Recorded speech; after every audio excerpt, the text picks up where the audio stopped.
النهاردة تميت 21 سنة، ولا مش هقولك عشان الدروس اتعلمتهم قبل ال21، بس ممكن اقولك مشاعر عشتها بالاخص ما بين ال20 وال21. عشت مشاعر كتير قوي.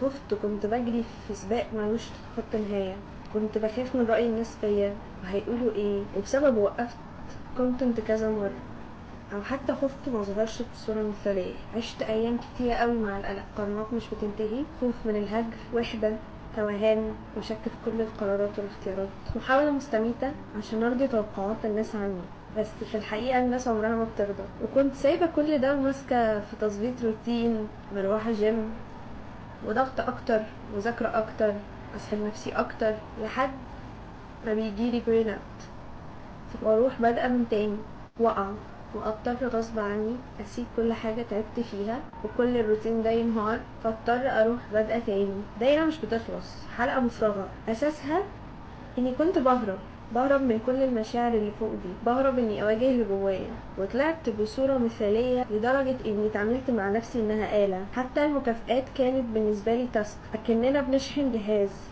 عشان بس يرجع يشتغل، مش لانها روح تستحق ان هي تتقدر وتتحب زي ما هي، سواء بالانجازات او من غيرها. هي في حد ذاتها شيء مكرم جدا عند ربنا. ازاي انا باجي على حقها كده وبقدم راحة الناس على راحتها؟ في عيد ميلادي ال20 كان القرار باني ابطل اهرب، وابدا اواجه الاخفان اللي جوه، واتقبل انها هتكون مرحله من غير انجازات ماديه ملموسه، بس هو قرار نفسي هتشكرني عليه عمري كله، ولانها رحله، ورحله طويله قوي كمان في ال21. وعكس كل السنين اللي فاتت، انا مش مستنيه من نفسي اي انجاز خارق، عايزاها بس تبقى حقيقيه، تعرف انها رحله والدنيا مدتها قصيره، متستاهلش تعافر عشان ترضي حد، او عشان خايفة من حاجة وما تعيش زي ما هي طول عمرها بتحلم. لكن وهي قابلة انها بني ادم عادي بيقع، عنده مشاعر، والاهم انها عادي تغلط، مش هتكون اخر الدنيا، واننا جايين نتعلم ونجرب، نغلط ونصلح، نذنب ونتوب، نضحك ونفرح وشوية نعيط،